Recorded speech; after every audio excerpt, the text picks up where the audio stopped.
Well, maybe they didn't think they'd get caught, but they did. All right. CNN raised some eyebrows when they changed the headline on a very important story that seems to fit their agenda. Let me put up what I'm talking about. So there's the first one. Democrats block GOP-led funding boost for small business. But then when they realized, uh-oh, that doesn't look good for Democrats, they changed it a few minutes later. Senate at stalemate over more COVID-19 aid after Republicans and Democrats block competing proposals. Well, this is part of what we call our little segment called Left Swing.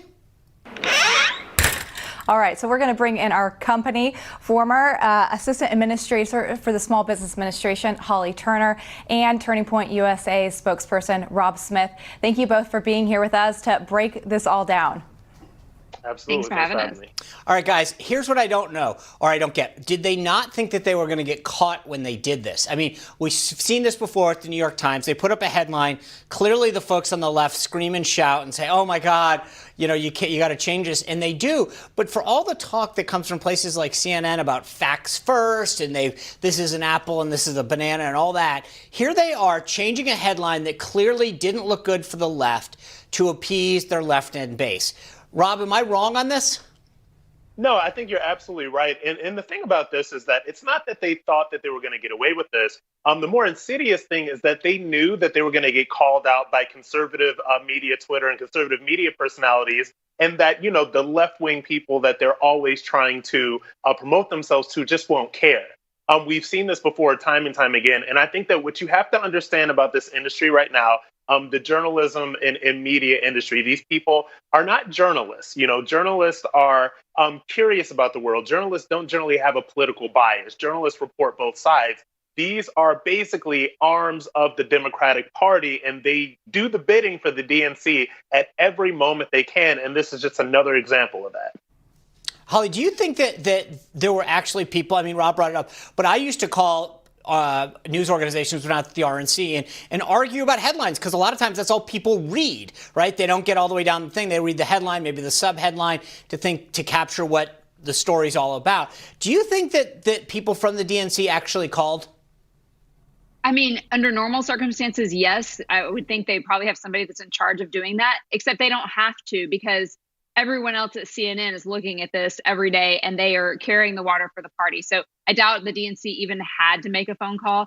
Somebody at CNN probably chastised the intern that accidentally spoke truth and changed it quickly. And I just don't understand why they're doing this. If they were really playing a long game, they would be using this time to establish credibility with the voters, so that when it came to time for us to all go out and vote, that then they could bring whatever talking points the DNC had for voters, and they'd be more credible. But they're just wasting this time right now, and it's of no use. I don't understand why they're doing it. Okay, well, turning a little bit, there's been a lot of heat around President Trump's briefings, his coronavirus briefings, as he's had one almost every day since this has started. And Margaret Sullivan, a media columnist for the Washington Post, she puts up this. I'd love to put it up real quick.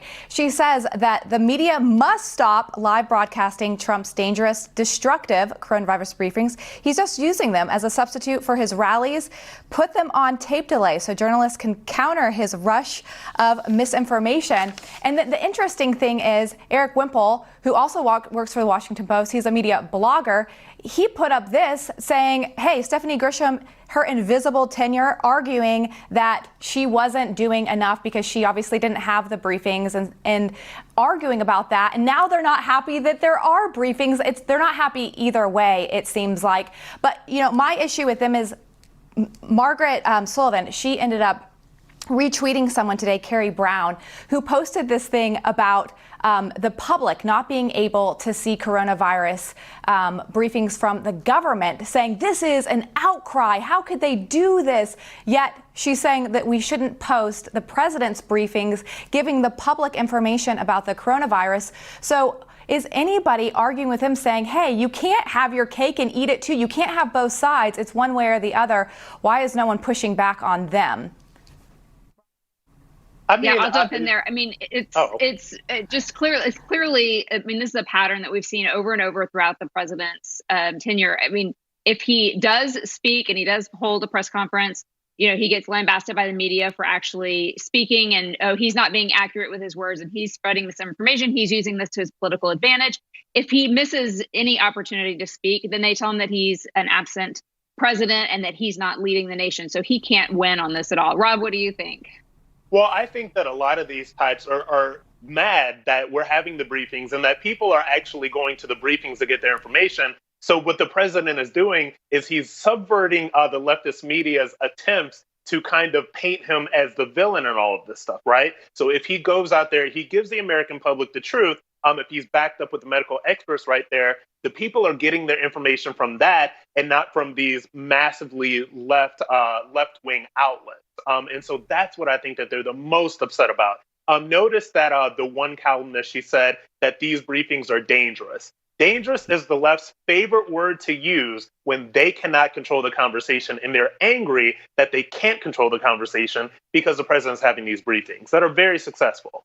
Yeah, not only that, Rob, but let me just show you a quick poll that points to exactly what you're saying right now about who people trust on the COVID-19 response. Here you see very clearly the president's approval, 60%, the news media, 44%, his disapproval, 38%, and more than half the respondents, 55%, say that they don't trust the media. And I think it's because of issues like this. They are so upset that he is out there doing it. And I've said this before, it's insulting. It is insulting. These are not the president's only briefings. The vice president's there, the head of the CDC, the head of the FDA, Dr. Bricks, all these other officials. It is ridiculous. Thank you guys for joining us. In case you can't tell, I think a lot about this issue. Thanks a lot. Thanks for I hope you having guys us, have a great Happy Easter. Easter. That's right. All right, coming up next, what's it like to deal with COVID-19 on a border state? We're going to talk to Congresswoman Debbie Lasco from Arizona. Don't want to miss this.